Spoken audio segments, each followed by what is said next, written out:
एक और चैप्टर में आपके सामने आ गया हूं मैं। जल्दी से आ जाएं सभी स्टूडेंट। क्या कर रहे थे हम कर रहे थे एक बहुत ही इंपॉर्टेंट चैप्टर। और वो चैप्टर कौन सा था? वो चैप्टर था हमारा मेमोरी एंड फॉरगेटिंग। कौन सा चैप्टर था हमारा? Memory and forgetting. इसको अंग्रेजी में क्या बोलेंगे? अंग्रेजी में इसको बोलते हैं स्मृति और विस्मृति। क्या बोलते हैं? स्मृति और विस्मृति। ये हमारा चैप्टर 3 है और चैप्टर 3 का पार्ट नंबर 2 है। इससे पहले के चैप्टर्स भी आपको देखने हैं। हमने पिछली क्लास में क्या किया था? हमने पिछली क्लास में बहुत अच्छे से सिंपल तरीके से देखा था मेमोरी क्या होती है। सीखे हुए ज्ञान को धारण करना और उसे टाइम पढ़ने पर याद करना, दोबारा से याद आ जाना कुछ, और अपने एक्सपीरियंस का उपयोग करते हैं आप। और मैंने आपको बताया था स्मृति की 3 स्टेज होती है, कोडिंग, स्टोरेज और रिट्रीवल। ये तीनों आपको समझ में आ गई होंगी, संकेतन, संचयन और पुनः प्राप्ति। कोडिंग, स्टोरेज और रिट्रीवल। ठीक है। कोडिंग का मतलब होता है कि आप जब क्या करते हैं, आप अपने स्मृति चिन्हों का निर्माण करते हैं। उसके बाद दूसरा स्टोरेज में स्मृति चिन्हों को स्टोर करते हैं। और जो तीसरा होता है रिट्रीवल, उनमें स्मृति चिन्हों को मिटने नहीं देते। जब भी टाइम पड़ता है, जरूरत पड़ती है, स्मृति चिन्हों को दोबारा से याद करने की कोशिश करते हो। फिर मैंने टाइप ऑफ मेमोरी बताई थी कि 3 प्रकार की मेमोरी होती है। पहली मेमोरी होती है संवेदी, सेंसरी, दूसरी अल्पकालिक शॉर्ट टर्म, और तीसरी दीर्घकालिक, जिसको क्या बोला जाता है आपका लॉन्ग टर्म मेमोरी। ठीक है। ये सारी बातें आपको समझ में आ गई थी कल के सेशन में। आज के सेशन को हम फॉरगेटिंग से शुरू करने से पहले फैक्टर्स ऑफ मेमोरी जो है एक टॉपिक देख लेते हैं, क्योंकि कई बार क्वेश्चन फैक्टर्स ऑफ मेमोरी से भी आ जाता है। चलिए, तो टॉपिक हम क्या देखेंगे यहां पर? Factors of memory.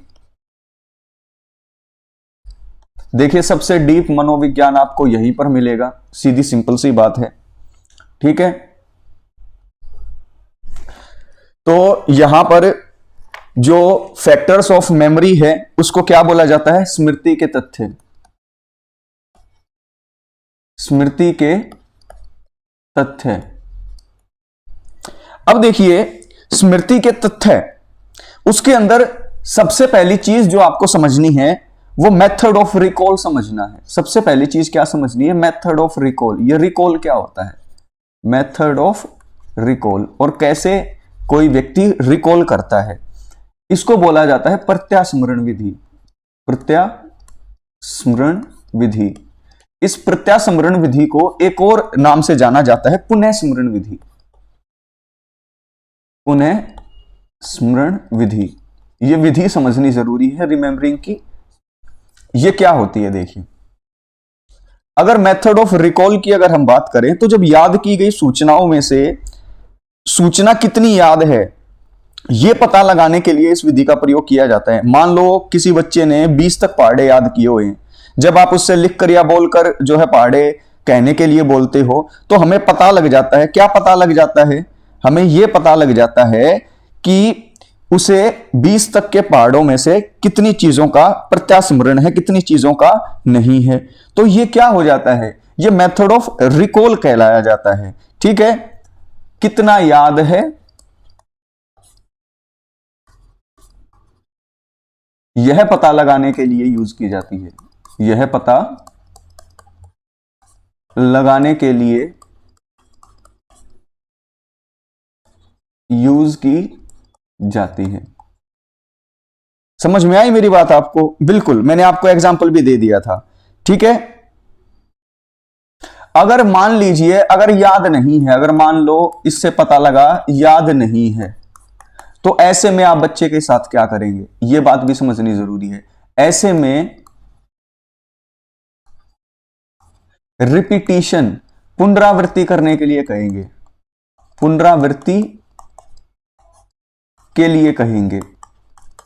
बच्चे को बोलेंगे कि बेटा 20 तक के जो पहाड़े हैं उसको लगातार आप रिपीट करके याद करते रहो। तो समझ में आ गया ना, याद की गई सूचनाओं में से अब कितनी याद है, इस बात का पता लगाने के लिए जो है रिकॉल मेथड का यूज किया जाता है। अगर मान लो याद नहीं है बच्चे को, तो रिपीटिशन मेथड, पुनरावृत्ति का यूज किया जाता है। और यही प्रत्यास्मरण कहलाता है। यह पता लगाना कि एक स्पेसिफिक टाइम पर कितनी याद है।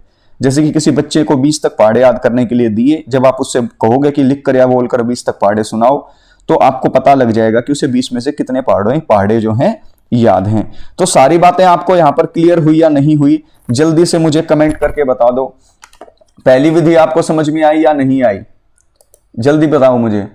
समझ में आ गई होगी सारे स्टूडेंट्स को। चलिए जी, हाँ जी, चलिए क्लियर है ना। चलो, तो मैं एक चीज और किया करो यार, अगर सारी चीजें क्लियर हो ना तो यार लाइक का बटन भी दबाया करो, और कभी तो सेंचुरी मारो यार। मुद्दतें बीत गई मुझे 100 स्टूडेंट देखे हुए। कोई बात नहीं, कोई दिक्कत नहीं है हम इससे भी काम चला लेंगे। खैर आगे चलिए, दूसरी विधि देखो। दूसरी विधि भी बहुत इंपॉर्टेंट है। दूसरा जो टॉपिक है वो है पहचान। पहचान को एक और नाम से जाना जाता है अभिज्ञान। क्या? अभिज्ञान। ये जो अभिज्ञान होता है इसे रिकॉग्निशन बोला जाता है।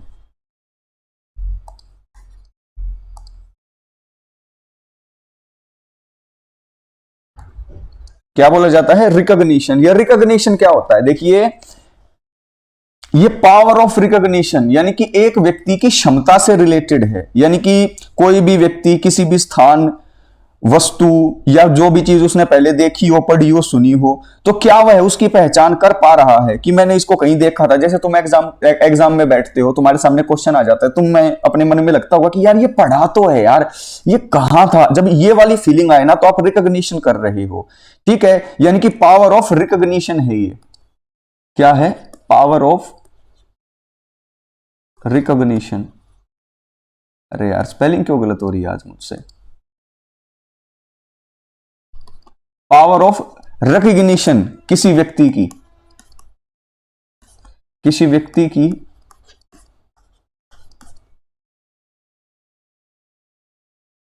पहचान, या फिर ये बोल सकते हैं प्रत्यास्मरण करने की शक्ति। प्रत्यास्मरण करने की शक्ति। और प्रत्यास्मरण क्या होता है? मैंने आपको बताया था एक स्पेसिफिक टाइम पर कितनी चीजें याद हैं। तो पावर ऑफ रिकॉग्निशन होती है पहचान या अभिज्ञान। ठीक है, यानी कि एक बालक या एक व्यक्ति जरूरत पड़ने पर कितनी चीजों को की पहचान कर पाता है, कितनी की पहचान नहीं कर पाता। जो तीसरा इंपॉर्टेंट टॉपिक है वो है पुनर्रचना। क्या है? पुनर्रचना। इस पुनर्रचना को बोला जाता है नवनिर्माण विधि। क्या बोला जाता है? नवनिर्माण विधि। अंग्रेजी में इसको बोलेंगे रिकंस्ट्रक्शन मेथड।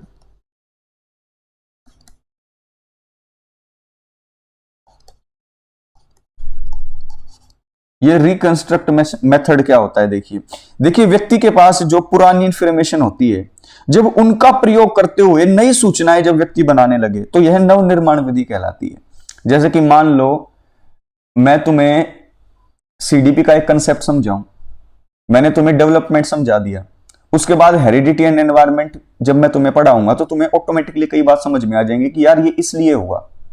समझ रहे हो मेरी बात? तो इससे क्या होता है कि जब मान लो एक व्यक्ति के पास कोई इंफॉर्मेशन है पुरानी, उसका प्रयोग करते हुए जब वह नई इंफॉर्मेशन बनाने लगता है, यानी व्यक्ति के पास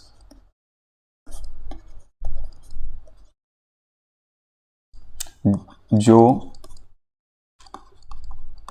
पुरानी इंफॉर्मेशंस हैं, सूचनाएं हैं,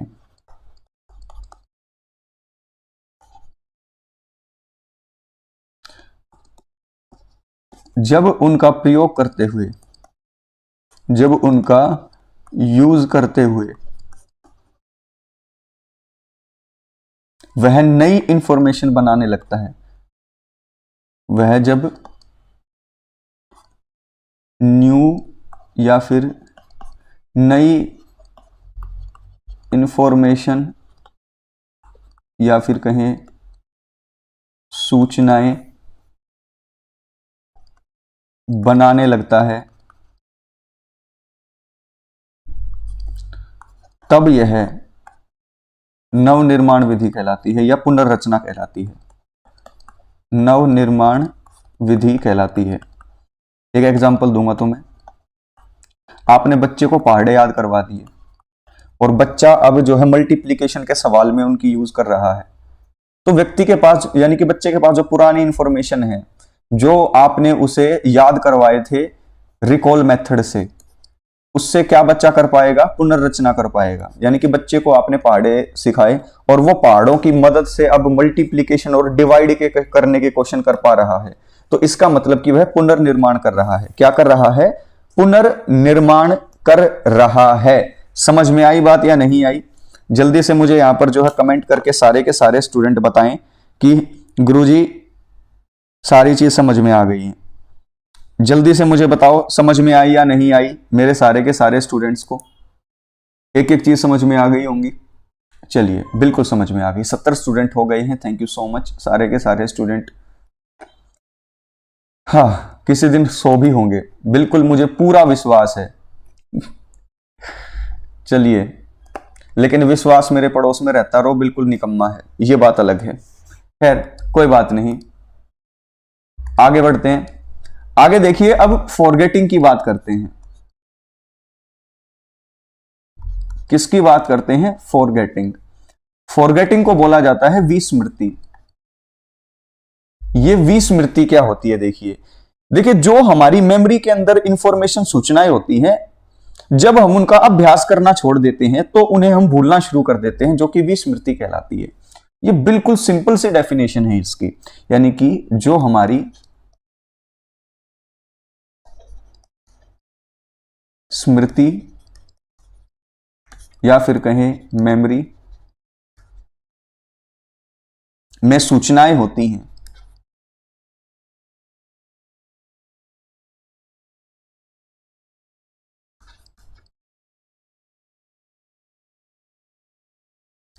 अगर हम उनका अभ्यास करना छोड़ दें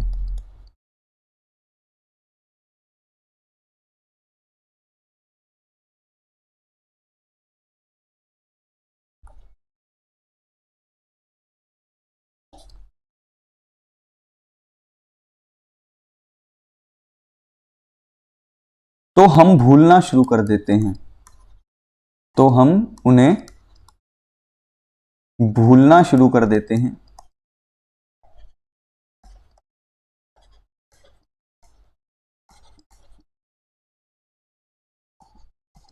जो कि फॉरगेटिंग या विस्मृति कहलाता है। जो कि फॉरगेटिंग या विस्मृति कहलाता है। मैंने आपको बताया था कि जब भी फॉरगेटिंग होगी तो क्या होगा?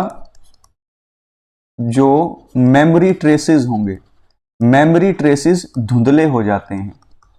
धुंधले होना या मिट जाना, यानी कि जो आपके स्मृति चिन्ह होते हैं वो या तो धुंधले हो जाते हैं या मिट जाते हैं। अगर आप किसी चीज को क्या अभ्यास करना छोड़ दे तो आप उसे भूलना शुरू कर देंगे, जो कि फॉरगेटिंग या विस्मृति कहलाएगा। ठीक है। और एक व्यक्ति हैं जिनकी हमेशा वो पूछा जाता है कि इनके हिसाब से विस्मृति क्या है। एक मनोवैज्ञानिक है ड्रेवर। उन्होंने कहा था कि फॉरगेटिंग का मतलब होता है कि प्रयास करने पर भी, यानी एफर्ट करने पर भी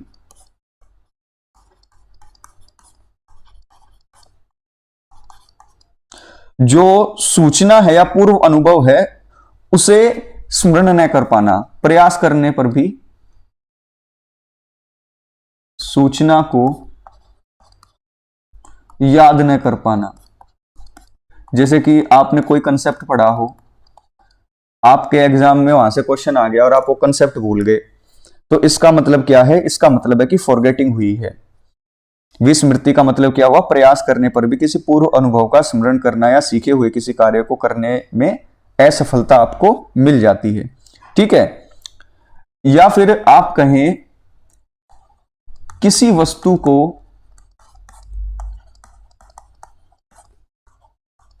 पुनः चेतना में न ला पाना, पुनः चेतना में ना ला पाना। ये जो चेतना वाला जो कहा था, ये कहा था एक इंडियन मनोवैज्ञानिक ने जिसका नाम है भाटिया। आजकल इस भाटिया जी से क्वेश्चन ज्यादा आ गए हैं, तो ये भाटिया का भी याद रखना। तो ड्राइवर के हिसाब से प्रयास करने पर भी सूचना को याद न कर पाना और किसी वस्तु को पुनः चेतना में ना ला पाना। चेतना का मतलब होता है अवेयरनेस। तो ये कौन होंगे? ये होंगे भाटिया जी। ठीक है भाटिया जी, समझ में आ गई सारी बातें कि फॉरगेटिंग क्या होती है। अब फॉरगेटिंग को समझने के बाद एक चीज और समझनी जरूरी है, जो कि हर किसी स्टूडेंट को पता होनी चाहिए, विस्मृति के सिद्धांत। इसके कुछ सिद्धांत भी होते हैं, विस्मृति के सिद्धांत, यानी कि थियरीज ऑफ या principles of forgetting.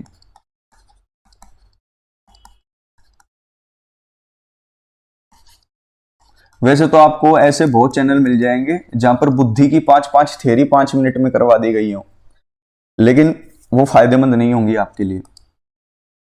Deep content आपको पढ़ना चाहिए। देखिए, सबसे पहला जो सिद्धांत होता है वो क्या होता है? The memory traces decay theory.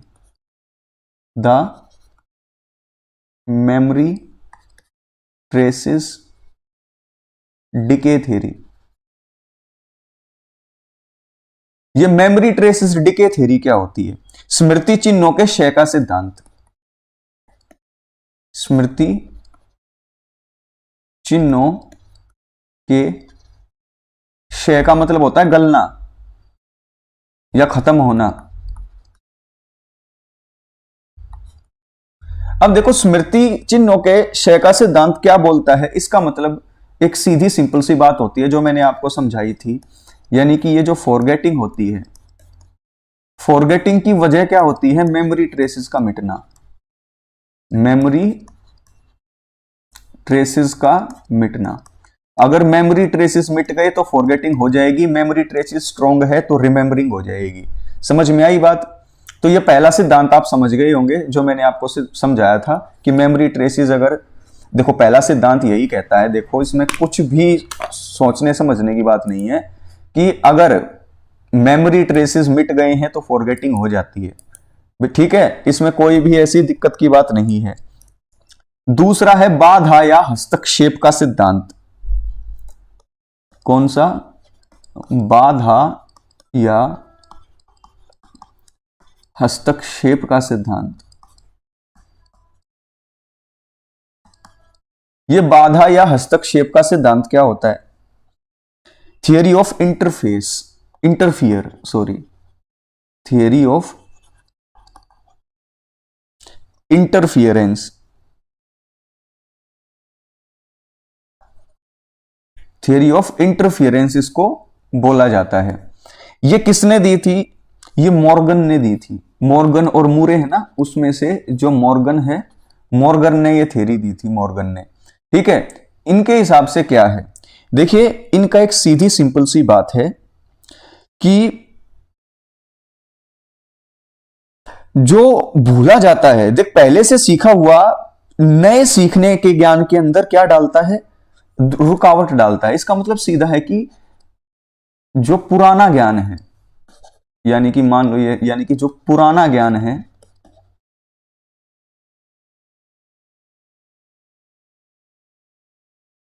नए ज्ञान को सीखने में बाधा डालता है।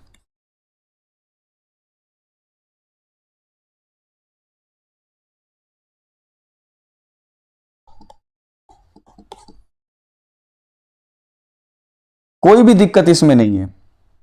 ठीक है, हम जो फॉरगेट करते हैं वो इस वजह से करते हैं क्योंकि जो हमारा पुराना ज्ञान है, जो पुराना ज्ञान है, यानी जो पुराना ज्ञान है, यानी कि जो कहें हम, यहां पर आप समझ जाओगे मेरे एक सेंटेंस बोलते ही अब, यानी कि पुराने ज्ञान के मेमोरी ट्रेसेस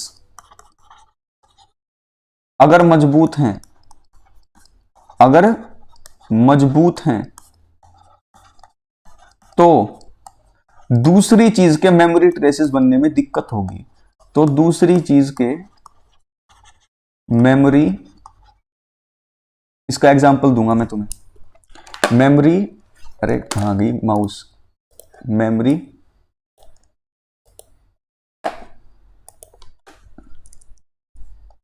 ट्रेसेस बनने में वो बाधा डालेंगे। जैसे कि मैं तुम्हें समझा देता हूं। मान लो तुमने याद किया होगा, एक चीज याद की होगी। क्या चीज याद की होगी? वो वाली चीज मैं आपको समझाता हूं, देखो।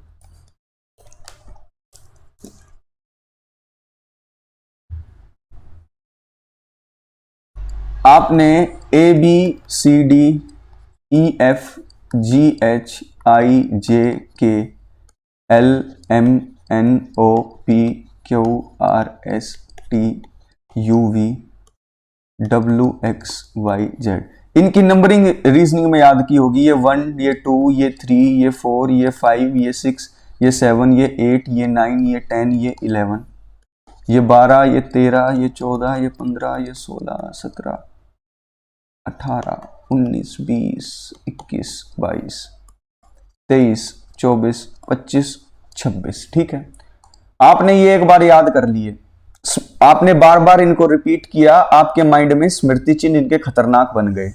लेकिन अब आपको फिर इनको उल्टा भी याद करना हो। Z1 हो जाएगा, ये 2 हो जाएगा, ये 3, ये 4, ये 5, ये 6, ये 7, ये 8, ये 9, ये 10, ये 11, ये 12, ये 13, ये 14, ये 15, ये 16 हो जाएगा, ये 17, ये 18, ये 19, 20, 21, 22, 23, 24, 25 और 26। जब आप उनको उल्टा याद करोगे तो तुम्हें दिक्कत आएगी। क्यों याद आएगी? क्योंकि तुमने पहले ये इस तरीके से याद कर लिए हैं। तो यही जो सिद्धांत है, ये कौन सा सिद्धांत है? ये सिद्धांत है कि अगर एक चीज के स्मृति चिन्ह तुम्हारे बहुत मजबूत बन गए हैं, तो तुम दूसरी चीज जब याद करोगे तो वो तुम्हारे जो है याद करने के अंदर क्या पैदा करेंगे? दिक्कत पैदा करेंगे। यही सिद्धांत था। आई होप आपको सारी चीजें समझ में आ गई होंगी, एक एक चीज कि बाधा या हस्तक्षेप का सिद्धांत क्या है। पुराना ज्ञान नए ज्ञान को सीखने में बाधा डालता है। फॉरगेटिंग इसलिए होता है क्योंकि पुराने ज्ञान के मेमोरी ट्रेसेस अगर मजबूत हैं तो दूसरी चीज के मेमोरी ट्रेसेस बनाने में वो बाधा डालेंगे।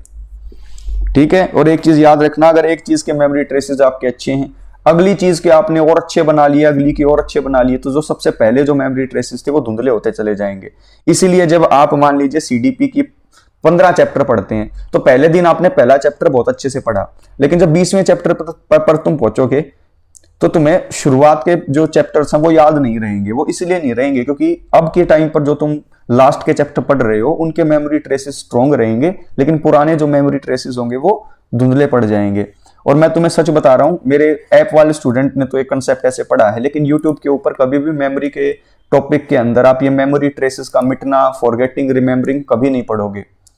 ठीक है, तो यहां पर दोस्त जो मैंने आपको कंटेंट पढ़ाया है वो बेस्ट है। ये पूरा चैप्टर आपका हो चुका है। अगला चैप्टर किसका करेंगे? देखिए अगला चैप्टर एक दो टॉपिक रहते हैं जो स्टूडेंट्स ने मुझसे डिमांड किए थे। एक तो जॉन लॉक है, एक आशु बेल है। जॉन लॉक और आशु बेल को पढ़ेंगे कल। ठीक है, thank you so much. Shailaja, Uma, Bhavana, Usha, Harpal, Anju, mister Sumit, Ruchi, Shahina, Parveen. Sir बहुत दिन से आपका बैक टू स्कूल सर्च कर रही थी, फाइनली 2 दिन पहले मिल गया। चलिए जी, चैनल को जरूर सब्सक्राइब करें, शेयर करें। ठीक है, एबिंगहॉस ने दिया था डिके थ्योरी। देखिए डिके थ्योरी नहीं यार, मॉर्गन का होना चाहिए, बाकी एक बार मैं देख लेता हूं। वो दूसरी होगी यार, कोई मेमोरी से रिलेटेड डिके थ्योरी देखो ना। एक सेकेंड में देख लेता हूं डिके थ्योरी।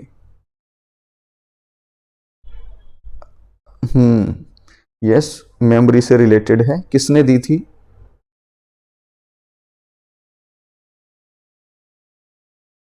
देखो अगर हम बात करें डिके थ्योरी शब्द का यूज करने की, तो सबसे पहले साइकोलॉजी एंड लर्निंग 1914 के अंदर जो बुक थी थोरनडाइक की, सबसे पहले टर्म यूज थोरनडाइक ने किया था। अच्छा, और 19th सेंचुरी में हरमन एबिंगहॉस ने इसके ऊपर काम किया था। बढ़िया, हाँ एबिंगहॉस, बिल्कुल बात है। तो मॉर्गन भी जुड़े होंगे, मुझे मॉर्गन याद रह गया, लेकिन एबिंगहॉस लिखा हुआ है इसमें। Thank you. चलिए यहां पर इसको क्या कर लेते हैं, एबिंगहॉस कर लेते हैं। काम मॉर्गन ने किया सबसे ज्यादा, एबिंगहॉस। ये सब पुराने हैं, ये 19th सेंचुरी के हैं, मैं तुम्हें अगर सच बताऊं तो। खैर कोई बात नहीं, आपको ये चैप्टर समझ में आ गया होगा। कल नए चैप्टर के साथ मिलते हैं, और दिन में 2 वीडियो डाली थी, उनको जरूर देखिएगा। आगे और भी वीडियो आती रहेंगी, उनको भी जरूर देखिएगा। ठीक है, टेक केयर, ख्याल रखिए अपना। और मुझे इंतजार रहेगा जिस दिन आप लोग 70 की बजाय 100 हो जाएंगे, उस दिन मुझे बहुत खुशी होगी। देखो सोनिया जांगड़ा जी, मैं आपको एक चीज और बताना चाहता हूं। जो मेरी ऐप थी बैक टू स्कूल की, जिसके ऊपर कोर्सेज थे, वो अब नहीं है। वो जिनके कोर्स जिन्होंने ले लिए, उनके कोर्स पूरे करा रहे हैं। अब देखिए कोर्सेज पूरे क्यों नहीं हो रहे हैं, उसके पीछे मैं तुम्हें बता देता हूं। देखिए बिल्कुल सीधी सिंपल सी बात है। एक था हमारा डीएसएसबी का, वो हो चुका है कंप्लीट। उसकी 3-4 क्लास रहती है, वो मैं जानबूझकर नहीं ले रहा कि जब वो एग्जाम आएगा तब मैं उसका ले लूंगा, उसको ले लूंगा। ठीक है। दूसरा है हमारा सफलता बैच। सफलता बैच में 2-3 टीचर ऐसे हैं जो क्लास नहीं ले रहे थे, 1-1, 2-2 महीने से गोली दे रहे थे हमें। अब मैंने उनको साफ बोल दिया है कि देखो मेरे पास है तुम सबका सामान, जब तक बैच कंप्लीट नहीं करोगे, जब तक भाई तुम्हारा सामान नहीं उठाने दूंगा मैं। तो सीधी सी बातों ने सफलता बैच कंप्लीट कराना ही पड़ेगा। एक तो वहां पर इंग्लिश की क्लास और एक वहां पर ईवीएस की क्लास नहीं हो रही है। इन दोनों के लिए मैंने बोला है, अगर परसों से क्लास वहां शुरू नहीं हुई तो मैं उनके साथ कर दूंगा हंगामा, क्योंकि वो बिल्कुल भी प्रोफेशनल नहीं है। इसीलिए मैंने उनसे कर लिया कट कि भाई तुम अपने रास्ते, मैं अपने रास्ते, तुम्हारे बस की नहीं है प्रोफेशनल होकर काम करना। तुम मेरे नाम को और डुबा रहे हो, मेरी बेइज्जती और करवा रहे हैं। क्योंकि 6 स्टूडेंट ऐसे हैं, आपको मैं बता दूं, जिनका रिफंड नहीं हो रहा है। रिफंड नहीं हो रहा, 3 महीने हो गए, और ये पावर मेरे हाथ में नहीं है कि रिफंड करने की, वो उनके हाथ में है। तो मैंने उनको बोला कि भाई रिफंड करो, मेरे 6 स्टूडेंट का रिफंड नहीं हो रहा है। उनका रिफंड भी जब तक नहीं होगा तब तक मैं ये चीजें नहीं उठाने दूंगा। तो 6 स्टूडेंट का रिफंड भी होगा। अब दूसरी बात, तीसरा जो हमारा बैच था, तीसरा बैच था, उसमें बहुत कम बच्चे थे, नामात्र बच्चे थे उसमें। वो था हमारा यूपी टेट का बैच, यूपी टेट का हमारा ऑलराउंडर बैच।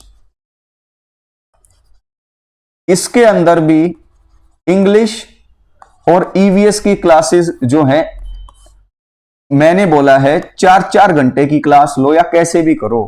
एग्जाम से पहले अगर नहीं हुई ना सारी चीजें तो हंगामा कर दूंगा मैंने यही बात उनको बोली। तो मैंने क्या किया, मैंने उनके साथ जो है, जो ऐप जिन्होंने मुझे बना कर दी थी, उनके साथ मैंने कर लिया है कट, टाटा बाय बाय कर दिया है मैंने। क्यों? क्योंकि ऐप बनवाने के बाद जो दिक्कतें हो रही थी और जो बैक एंड का सपोर्ट चाहिए था वो बिल्कुल नहीं दे रहे थे, मेरे नाम को और खराब कर रहे थे मिलकर। समझ में आई मेरी बात? तो इसलिए मैंने टाटा बाय बाय कर दिया है उनसे। जो कोर्सेज थे वो सारे के सारे आपके पूरे हो जाएंगे। और तुम्हें एक चीज और बता दूं, सबसे बढ़िया चीज क्या होती है? अपने घर की चीज। तो मेरे घर की ऐप, खुद की ऐप आ जाएगी, उसकी टेंशन मत लो। और जो ऐप आएगी उसके अंदर test series,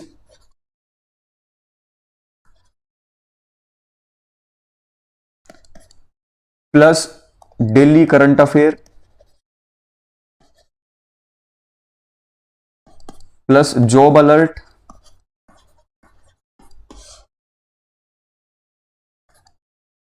plus video courses. अभी शुरू नहीं करूंगा वीडियो कोर्सेज को, तो मैं काफी 1-2 महीने के बाद ही शुरू करूंगा, क्योंकि अभी जो मेरे 3 कोर्सेज है उनको ही मैं पूरा कराऊंगा। अभी किसी स्टूडेंट के लिए कोई ऐप नहीं है हमारी। जिन लोगों ने पहले सब्सक्रिप्शन ले रखा है उनके वो पूरे हो जाएंगे, और आपके पूरे नहीं होने के अंदर मेरी गलती नहीं है, मेरा खुद नाम खराब कर रहे हैं वो, पूरी गलती उनकी है। रिफंड भी वो नहीं कर रहे, टाइम पर क्लासेस भी वो नहीं ले रहे, फोन भी नहीं उठाते। 10-10 बार, 20-20 बार उनके पास दिन में फोन कर लो। बहुत बड़े चौधरी बने हुए हैं, लेकिन एक बार आपका कोर्स पूरा होने दो, उनको डंडा तो मैं दूंगा। जब सामान उठाने की बारी आएगी, 10-10 महीने, 10-10 दिन, 20-20 दिन फोन नहीं उठाऊंगा उनके। तो टेंशन मत लो, रुलाऊंगा मैं भी। और हाँ, एक चीज और है, क्या हुआ था, मैंने एक वीडियो बनाई थी आरजे के बारे में, याद है ना? एक मास्टर था जो, उसका फोन आया था मेरे पास, अच्छे से उसने बात की, प्यार से मैंने उससे बात की, मैंने वीडियो हटा ली। उन्होंने फोन किया होगा इनके पास जिनके साथ मेरा कॉन्टैक्ट है कि इस विप्लव को के साथ कॉन्ट्रैक्ट को तोड़ लो, चाहे कुछ भी हो। तो उन्होंने मेरे साथ क्या किया, तोड़ दिया कॉन्ट्रैक्ट, और मैंने भी जो है म्यूचुअल उससे तोड़ दिया। तो कल उसका मेरे पास एक मैसेज आया उस मास्टर का, आपको दिखाता हूं, मैं वो मैसेज दिखाता हूं। किसी फेक आईडी से बनाकर किया उस मास्टर ने, क्योंकि उसके बस की तो बात है नहीं कि वो अपने ओरिजिनल आईडी से कर ले, जबकि मेरा नंबर है उसके पास। अगर उसके बस की होती तो वो क्या करता, वो अपने उससे करता। मैं तुम्हें दिखाता हूं। तुम्हें क्या लगता है जो मैं ये बोलता हूं ये बेवजह बोलता हूं? एक मिनट रुको, कहां गया? हाँ हाँ, ये रहा। आप समझ जाओगे जो मेरे पुराने स्टूडेंट है कि ये कौन है। देखिए स्टूडेंट, आपको दिखाता हूं मैं कुछ।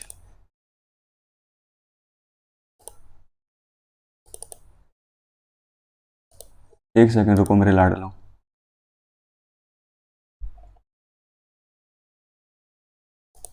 ये रहा, देखो। ये एक मास्टर है रोहित, उसका मैसेज आया मेरे पास। लात मार दी ना तेरे को एग्जामपुर ने, तेरे को आता भी क्या है हिजड़े, बस भोंकना आता है। मेरे एक कॉल पे वीडियो हटा ली थी तूने, मेरे को बोल रहा था ना अपना नाम विप्लव जनानी रख ले, तेरे जैसे छक्के पे अच्छा लगेगा, और दिखा लियो सबको, ये कोई नहीं मानेगा कि मैंने भेजा है। तो भाई मुझे पता है कि तूने मैं भेजा है, और उसके बाद मैंने रात को 2 बजे उसके पास मैसेज किया, कॉल किया कि भाई अगर तू मुझे फोन करके मेरे मुंह पे मुझे बोल देता, और वो क्या मुझे निकालेंगे यार, मैंने खुद उनकी ऐप को लात मार दी, ठीक है, 3 महीने के बाद, जब मुझे लगा कि बंदे काम के नहीं है। तो मैं तुम्हें बताना चाहता हूं कि ये जो वर्ल्ड जो तुम देखते हो, बच्चा पार्टी जो वो लगाए रहता है, he is fake, he is damn fake. Phone पर तो मेरे सामने तू मेरा छोटा भाई है, तू मेरा ये है, तू मेरा वो है, ऐसा कुछ नहीं है। मैं तेरे साथ हमेशा खड़ा हूं, और this is the reality of that man, ठीक है। अब भी उसके कॉल मैसेज आएंगे मेरे पास कि ये तूने ठीक नहीं किया। मैं बिल्कुल ठीक था जब उसका कॉल आया, और मैंने सोचा नहीं यार, मैंने कुछ जानबूझ कर ही कुछ ज्यादा बातें तो नहीं बोल दी उसको, तो आई वॉज रॉन्ग। मैंने जो उसको बोला वो बिल्कुल ठीक बोला, ही डिजर्व दैट, ठीक है। और एक चीज तो है भाई रोहित, तू लुगाई तो है, ये तो सच्चाई है भाई, देख बिल्कुल सच बात है, और ये काम भी जनानियों वाले हैं, ठीक है। बाकी मेरे जो मैं बोलता हूं वो मैं मुंह पे बोलता हूं, तेरी तरह फेक आईडी बनाकर पीछे से नहीं बोलता हूं मैं, ठीक है। टेक केयर भाई, ख्याल रखो। और मैं इतना कमजोर नहीं हूं कि मैं अपने स्टूडेंट से ये चीजें छिपाता फिरूं, मैं खुली किताब हूं। और एक चीज और बता दूं, जो मेरा चैनल डिलीट हुआ है वो भी मुझे पता लग गया कैसे हुआ है, कि जिन लोगों के साथ मेरा कॉन्टैक्ट था उन लोगों के पास मेरा पूरा का पूरा एक्सेस था, यानी कि जो मेरा चैनल है उसका पूरा एक्सेस था उनके पास। और ये जो तंत्र मंत्र वाले हैं उनकी गहरी दोस्ती है उनसे, मुझे पता नहीं था कॉन्ट्रैक्ट साइन करने से पहले कि इनकी पूरी दोस्ती है। तो इन्होंने क्या किया, मेरा पूरा एक्सेस जो ले रखा था उस चैनल पर कुछ वल्गर चीजें डाल दी होंगी, और आपको पता है यूट्यूब के अंदर आप कोई वल्गर चीजें एकदम से डाल देते हो तो वो एकदम से टर्मिनेट कर देता है। तो मेरे चैनल का बैकएंड था इनके पास, जिसकी वजह से मेरा वो 6 लाख वाला चैनल डिलीट हुआ। मुझे अब पूरी बातें समझ में आ रही हैं। और जिस दिन मैंने इसके खिलाफ वीडियो बनाई, इसने फोन किया होगा उनके पास कि भाई कुछ भी कर, ये बंदा मुझे यहां पर नहीं दिखना चाहिए। तो भाई सीधी सिंपल सी बात है, मुझे मिटाने वाले 70 पैदा हुए हैं, लेकिन मिटा कोई नहीं पाया है, और ना ही कोई मिटा पाएगा। अभी तेरे 7 लाख सब्सक्राइबर है, मेरे 40,000 है, लेकिन ये बात सच है भाई, जब तू रात को सोता है ना, और जब तेरे 11 पिल्ले सोते हैं जिनको तू पढ़ाने के लिए रख रखे हैं जो तूने, तब मैं मेहनत कर रहा होता हूं। और मेहनत का फल एक दिन ना मिले, लेकिन मेहनत का फल थोड़े से टाइम में जरूर मिलेगा। और बराबर भी नहीं है भाई किसी भी चीज में, चाहे पढ़ाने में हो चाहे कोई भी बात हो। खैर कोई बात नहीं स्टूडेंट, आपके साथ मुझे शेयर जरूर करना था, क्योंकि लोगों की असलियत जो है सामने आनी चाहिए, ठीक है। टेक केयर, अपना ध्यान रखें, ख्याल रखें अपना। कल आशु बेल और हमारा जॉन लॉक, ये दोनों हम पढ़ेंगे, ठीक है। ख्याल रखिए अपना। मिटाने वाले खुद ही मिट जाएंगे, बिल्कुल ठीक है। चलिए, नहीं, जो हमारे टीचर्स थे वो बिल्कुल ठीक थे, लेकिन जो कंपनी थी जिसके साथ मैंने कॉन्ट्रैक्ट किया था वो बेकार थे। टीचर्स जो थे हमारे, बिल्कुल उन्होंने पूरा 100% दिया। मैं अपनी फैकल्टी की कमियां नहीं निकाल रहा हूं, फैकल्टी बहुत अच्छी थी, लेकिन बैक एंड सपोर्ट और बाकी सारी चीजें खुद देख लो ना यार। 6 बंदों का रिफंड करके नहीं दे रहे, 3 महीने हो गए यार, मेरी बेइज्जती करा रहे हैं। सर हो जाएगा, परसों हो जाएगा, अगले दिन हो जाएगा, शाम को हो जाएगा, इस दिन हो जाएगा, उस दिन हो जाएगा। इंग्लिश का टीचर अब आएगा, ईवीएस की क्लासेस रात को लगेंगी, सुबह लगेंगी, परसों लगेंगी। ये सारी चीजें चल रही हैं उनकी, ठीक है। खैर कोई बात नहीं, टेक केयर, ख्याल रखें। लेकिन अब जो ऐप आएगी वो मेरी खुद की, मेरे घर की होगी, तो उसमें जो भी जिम्मेदारी होगी वो मेरी होगी। जो भी ये दिक्कतें चल रही है ना मेरी ऐप वाले स्टूडेंट को, जो पुरानी ऐप थी जो मैंने बंद कर दी, वो उनकी वजह से चल रही है, मेरी वजह से नहीं है स्टूडेंट्स। ये बात मैं आपको ध्यान से बता दूं खुल के। कोई बात नहीं, अपनी ऐप जल्दी आ जाएगी। और हाँ, एक चीज और, ऐप के अंदर जो कंटेंट होगा वो आप अपने उस पर भी खोल पाएंगे, मोबाइल पर भी, यानी कि लैपटॉप के ऊपर भी यूज कर पाएंगे उसको, एप्लीकेशन बेस पर, ठीक है। टेंशन मत लो, आप मेरे साथ हो, मुझे किसी की दिक्कत नहीं है। और लोगों के बारे में सच्चाई दिखाने से कोई भी गलत बात नहीं है, जो है वो है, ठीक है। Take care. और हाँ, मैं फेक नहीं रहता। एक होता है कि अपने स्टूडेंट के सामने एक ऐसा मुखौटा पहनकर रहो कि मेरे बच्चे आगे, मेरे बच्चे, हाय मैं तुम्हारे लिए जीता हूं, मैं तुम्हारे लिए मरता हूं, तुम्हारे लिए ही सब कुछ है, आ जाओ आ जाओ आ जाओ आ जाओ आ जाओ। मैं ऐसे हिजड़ों की तरह बात नहीं करता जैसे तंत्र मंत्र वाले करते हैं, सामने से कुछ पीछे से कुछ। मैं जैसा हूं वैसा सामने से भी हूं, पीछे से भी हूं। अगर स्टूडेंट के लिए वो भगवान है तो उनकी मूर्ति बनाओ, पूजो उन्हें। अगर तुम्हें लगता है मैं गंदा आदमी हूं तो मैं हूं, जितना सोचते हो उससे भी ज्यादा हूं। मुझे कोई सर्टिफिकेट किसी से नहीं चाहिए, लेकिन जो बात गलत है उसको मैं बोलूंगा, बोलता था और बोलता रहूंगा। शिक्षक को ऐसा ही होना चाहिए, ठीक है। नेक्स्ट क्लास में आप लोगों से मिलता हूं। यही सारी चीजें दोस्तों मुझे रात तक सोने नहीं देती और मुझे काम करने के लिए मोटिवेट करती हैं, ठीक है। ख्याल रखिए अपना, बाय बाय।